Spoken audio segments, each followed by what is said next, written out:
நிறைவேற்ற முடியாத மசோதாவை நாடாளுமன்றத்தில் தாக்கல் செய்து மடைமாற்று முயற்சி நடக்குதுன்றாங்க. சாத்தியக்கூறே இல்லையா? நம்பர்ஸ் படி அது பிராக்டிக்கலா இல்லையா? திருடர்கள், தேச விரோதிகள் என குண்டர்கள் ஆதிக்கம் இதெல்லாம் தான் கிரிமினல் குற்றத்தில் வருகிறது. ஊழல் இதெல்லாம் செய்கிறவங்களுக்கு தான் இதை பற்றி பயப்படணும். செய்யாதவங்க இதை பற்றி பயப்பட வேண்டியதில்லை. 1% -1% கூட பயப்பட வேண்டியதில்லை. ஆனால் எல்லாரும் ஏன் பயப்படுறாங்கன்னு எனக்கு ஒன்றும் புரியல. இந்த பிரதமர் 2014 பொறுப்பேற்கும் பொழுது நானும் லஞ்சம் வாங்க மாட்டேன், மற்றவர்களை வாங்க விட மாட்டேன் என்று சபதம் எடுத்துக்கொண்டு அரசியல் சாசனத்தை தொட்டு வணங்கி பாராளுமன்றத்தின் படிக்கட்டை தொட்டு வணங்கிட்டு பதவிக்கு வந்தார். அவருடைய ரெண்டு ஆட்சி காலம் முடிந்து 3வது ஆட்சி நடந்து கொண்டிருக்கிறது. ஆனால் ஊழலும் அடிபட்டு கொண்டிருக்கிறது. இதை தடுத்தாக வேண்டும். 10-12 அமைச்சர்கள் மீது, முதலமைச்சர்கள் மீதே வழக்குகள் இருக்கிறது. தமிழ்நாடு அமைச்சர் உட்பட பல பேருக்கு வழக்கு நிலுவையில் இருக்கிறது.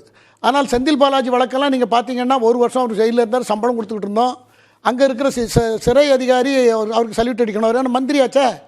ஆக இப்படியெல்லாம் இதெல்லாம் ஒரு கான்ஸ்டிடியூஷனல் பாடி, ஒரு கவர்மெண்ட்டோட மினிஸ்டர் என்ன மரியாதை ஒரு காலத்தில் நம்ம சின்ன வயசுலலாம் பார்த்துருக்கோம். அவங்கெல்லாம் இந்த மாதிரிலாம் இருந்து சிறையில் இருந்தே ஆட்சி நடத்துறது, இதெல்லாம் தான் அவர் சொல்லியிருக்கிறார். திரு அமித்ஷா அவர்கள் சொன்னது இதைத்தான் சொல்லியிருக்கார்.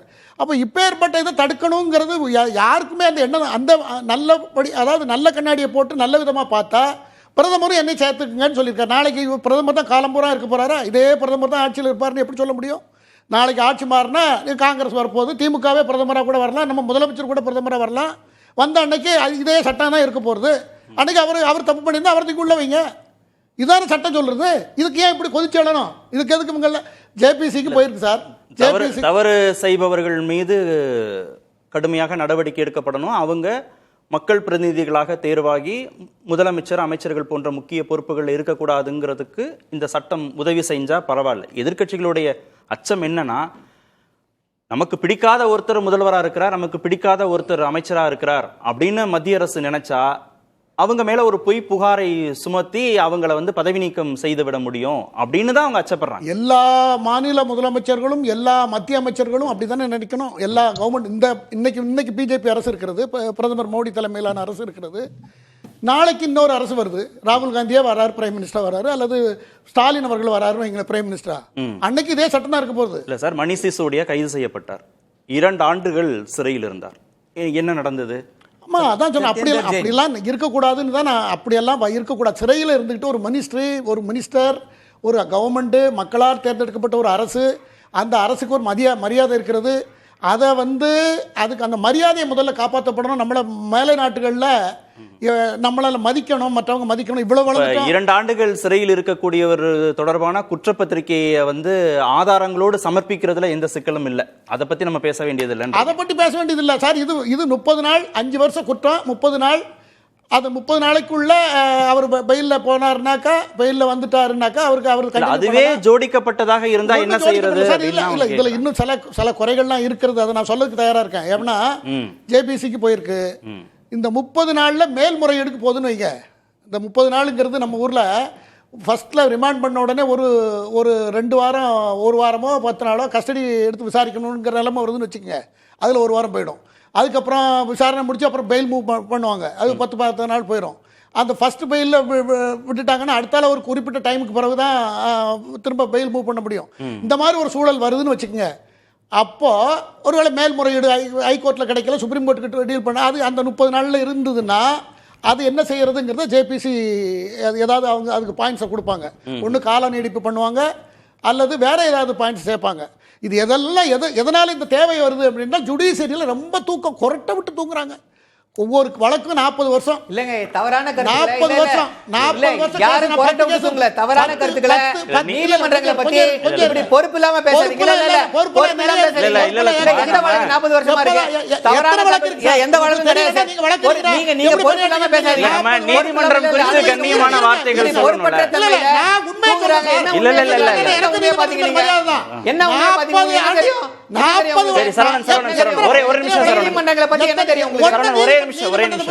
நல்லது நடக்கணும் தான் நான் இல்ல சார், சொல்றேன். அந்த வார்த்தை பிரயோகங்கள்லாம் ஒரு வார்த்தை பிரயோகம் இல்ல, இல்ல, இல்ல, அது இருக்கிறத சொல்றேன் அது சார். கண்ணியமான வார்த்தை. 40 வருஷம் பெண்டிங் போய் சொல்லாதீங்க. தகப்பன் நடத்தி மகன் நடத்தி பேர நடத்துற வழக்கு இருக்குது. இல்ல, கிடையாது குமார் சார். சார். அடையாறுல ஒரு கிடையாது வழக்கு சார். இருக்குது சார். இல்ல, இல்ல சார். எனக்கு தெரியும் 4-5 கேஸ் இருக்குது. நீதிமன்றங்கள்ல சொல்றேன் சார். அவங்க மேல நான் கண்டனம் உங்களுக்கு ஒரே போடுங்க, நிமிஷம், போடுங்க, ஒரே போடுங்க, நான் நிமிஷம். சொல்றேன். கேஸ் போடுறேன் போடுங்க சார், ஒரு வீடியோ நீதிமன்றங்கள்ல போடுங்க, நான் பதில் சொல்றேன். இல்ல சார், ஆகையினால நீதிமன்றங்கள்ல வழக்குகள் தாமதமாகுதுன்னு இதெல்லாம் சொல்லுங்க, அது நியாயமானது. ஆமா. ஆனா நீங்க சொல்ற வார்த்தை பிரயோகம் வந்து நான் வார்த்தை கண்ணியமானதா பிரயோகம் என்ன தவறா சொன்னேன்? நான் ஒரு தவறாவும் சொல்லலையே.